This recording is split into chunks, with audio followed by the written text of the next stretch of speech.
السلام علیکم ملګرو، زه یم ابرار او تاسو ګورئ ابرار خان یوټیوب چینل او پیج.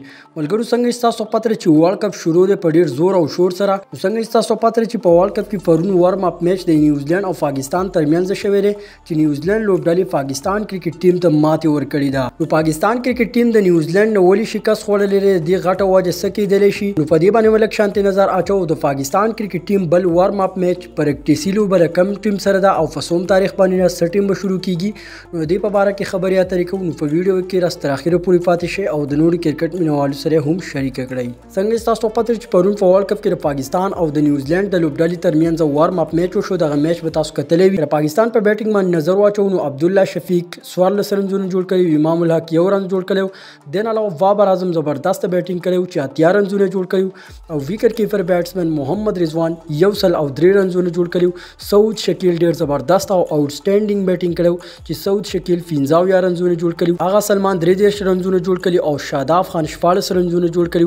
دین علاوه افتخار احمد په 3 بالونو باندې 9 رنونه جوړ کړي. پاکستان کرکټ ټیم ټوټل نیوزیلند لوبډلې ته 340 ټارګټ ورکو چې دا یو غټ ټارګټ وو. خو په جواب کې بس پاکستانی بالرانو ډیر خراب بالینګ وکړو چې پاکستان چې څومره هم بالران دي سپینران دي نو ټول وټکېدو او بیرته چې کوم دی نیوزیلند دا ټارګټ په ډیر اسانه سره راواړو. کله پاکستانی بالران په پرفارمنس باندې نظر واچو نو پاکستان کرکټ ټیم یو تیز او خطرناک فاست بولر ته ویل شي حارث روب چې په سلور اورونو کې 36 رنونه ورکړي دي، یو وکټ یې هم نه راغستی. حالانکه دا پاکستان یو ښه فاست بولر دی.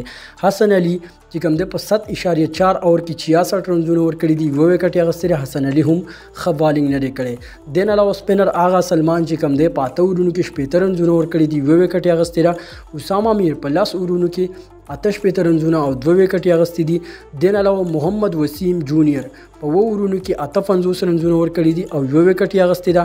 دین علاوه محمد نواز په 2 اورونو کې 55 رنونه ورکړي دي او 1 وکټ یې هم نه دا غستی. نو پاکستان کرکټ ټیم د بالرانو او د سپینرانو پرفارمنس تاسو مخې ته چې هم د بالینګ د وجې چې کوم دی دا میچ بیلل شوی دی. پرونی میچ کې د پاکستان بیټینګ چلیدل چې ښه کافي ټارګټ یې ورکړو 346 دا کافي ټارګټ دی.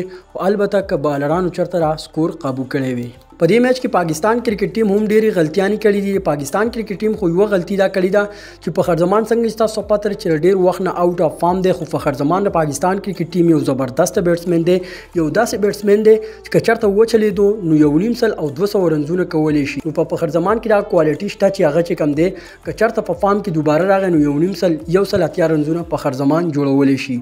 او په دغه پرونی وارم اپ میچ په پریکټیسي لوبه کې چې کم دی فخر زمان ته موقع ورنکړې شوه چې دا د پاکستان کرکټ ټیم یو غټه غلطي وه. نو که چېرته په پروني میچ کې د فخر زمان فارم دوباره واپس راغلی وی نو پاکستان کرکټ ته به ډېره زیاته فایده شوې وې. بله د پاکستان غلطي دا و چې شاهین شاه افریدي ټیک د لکه پاست بولر د دمه ورکول پکار وو او کم از کم چې یو 2 ورونه یا 3 ورونه کلي. که چېرته شاهین افریدي فاوله کې وکټ غورځولي وی نو بیا چې کوم دی نورو بالرانو ته اساني پیدا کړې شوې وې.